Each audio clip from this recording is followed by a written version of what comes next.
Heroes Reborn. This is the latest event from Jason Aaron to Marvel Comics, and I wanted to talk about it. I didn't have a chance to do reviews, so I thought I'd try a new series of video where, like I do with my movies and television reviews, I just give you some non-spoiler discussions about the book.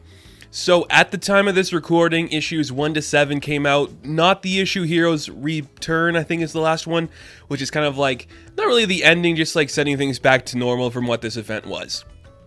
So, some of the context for this event, the world kind of shifted. The Avengers no longer exist in the Marvel Universe, and because of that, a new superhero team takes prominence, the Squadron Supreme, and the whole story is pretty much following a day in the life of the members of the Squadron Supreme. Now, there is a lot about this book that I went into like, ugh, why? Why are we doing this? You're using that terrible name from the 90s, from that era that some people like, some people don't. Your Avengers run has been very lackluster. So when you do this event, I'm just like, I don't need to read this. But I did. I read all 7 issues.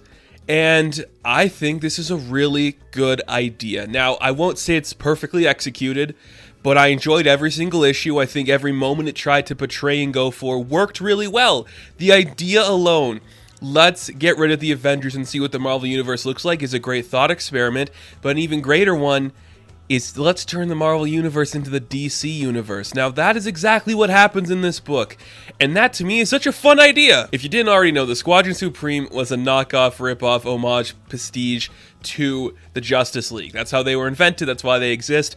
So when the Avengers are gone, the Justice League is going to take over in the Marvel Universe, and we see how those characters interact in this world. Different characters in the Marvel Universe take over certain examples of like DC characters, and it's very cool. It's awesome, actually. I'm just like, this is a really fun idea that I wasn't expecting going into this book. You don't really figure it out till like issue 2 when it's all about Hyperion and he's so clearly the Superman idea where it's like, here's his Jimmy Olsen, here's his Brainiac, here's his Metallo, here's all of his people. And you're like, cool. Then the next issue, we got the Blur and he's our Flash stand-in. You know, here's his villains, here's his Reverse Flash, here's his Black Racer. You're like, whoa, okay. Then it's Dr. Spectrum. Here's like Parallax Green Lantern, you know, here's his Lobo, here's his Sinestro, here are these evil things he's fighting. You're like, whoa, that's cool. And then you get to Nighthawk, and you're like, hey, here's the Batman stand-in, and also pretty much the Spider-Man stand-in, as here's Ravencroft as Arkham. And you're like, whoa, this is cool. Here's Power Princess as Wonder Woman. You're like, whoa, here's her pantheon of characters. And you're like, whoa.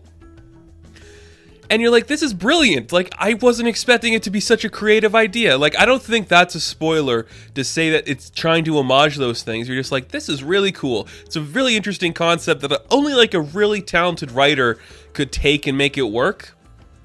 You know, because this easily could have been like, yabba dabba doo, it's not much of anything. But you're like, you're delving into both comic book backgrounds so heavily that I think in order to truly appreciate and understand what they're saying in this book, you have to be a longtime fan of comic books, because you're like, okay, this is both a reference to everything happening in Marvel continuity and in DC continuity. It's like a lot of heavy lifting that feels so elegantly light and beautiful, which worked really well. There's pretty much a different artist on each book, which I can't complain. That happens. You know, this is a big event, and when we're showcasing these different characters in a distinctive way, get an artist that benefits that style. I think the Dr. Spectrum book looks the best. Those colors are so vibrant and intense. You are just going to be blown away when you see it.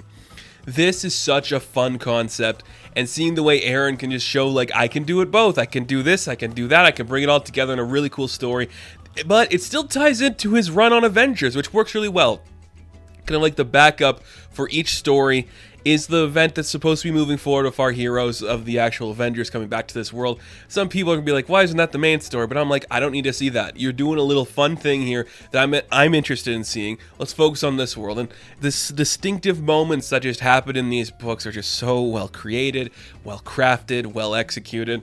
Just when you think Aaron's kind of like, oh yeah, this Avengers book kind of sucks, this comes out and you're like, whoa, this guy gets it. This guy's a comic book writer. This guy's a nerd. And you absolutely adore what's being said here. Heroes Reborn is a surprisingly fun time. I didn't know what to expect when this came out. I was just like, oh yeah, whatever. But everything worked. The characterization trying to be both the homage and the prestige of what came before it for the Marvel and DC universe, showing a cool Squadron Supreme story, that works really well. And it all ties back to the overlying theme of his Avengers run with a certain villain that will remain nameless, but you know who we trust. It's cool. Surprisingly worked well. I think a lot of people are going to enjoy reading this one. 7 issues of this. It's a surprisingly good time, and you're just like, wow, you really thought this through. You knew what you were doing when you created this. And I honestly think this was going to be his next arc in Avengers, but they said, no. We're going to make it an event. Name's coming back, do a lot of good sales for us, man. So come on, bring it back. Let's go. He's like, okay, I guess it's an event now, because we do got a lot of tie-ins. They're not all great. I think most of the tie-ins are pretty solid, though. A lot of them work. The Amazing Shutterbug one was a really cool one to read. The Serpent Society, is that the name of the other one with the Baron Zemo thing? That one was pretty cool. They're good books, but this event, it was fun. It wasn't chaotic, it wasn't a nuisance, it was just, hey, do you love comic books? Do you enjoy storytelling in comic books? Do you like seeing the history of the Marvel and DC universe swapped a little bit with new characters in a different style? Then you are gonna really enjoy Heroes Reborn. That's what this is, and it worked really well. So, Heroes Reborn, issues 1 to 7, I am going to give a 9 out of 10. Thank you guys for watching this review. Be sure to like and subscribe to the channel. As always, you can check me out on Instagram, Patreon, Twitter, all that good stuff. And I will catch you in the next one. Have fun. Stay safe. Good luck.